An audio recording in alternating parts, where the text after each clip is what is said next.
Hello, welcome to Crewe Audi.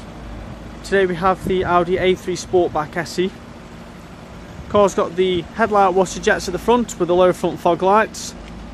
Moving around to the side of the vehicle, the car has the 16-inch multi-spoke design alloy wheels. The car is finished in a metallic scuba blue with the chrome rear exhaust and the rear parking sensors. This is an Audi user approved vehicle, so you will get the 145-point check, a minimum of 1 year's warranty and a minimum of 1 year's roadside assistance. Moving around to the front of the vehicle,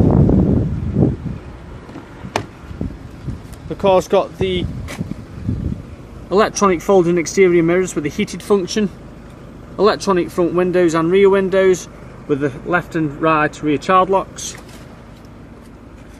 cloth interior with a 4-spoke multifunctional leather steering wheel with the light and rain sensors, which include the automatic headlights and the automatic wipers, electronic handbrake, 6-speed manual gearbox, air conditioning, and also Audi's navigation with MMI display.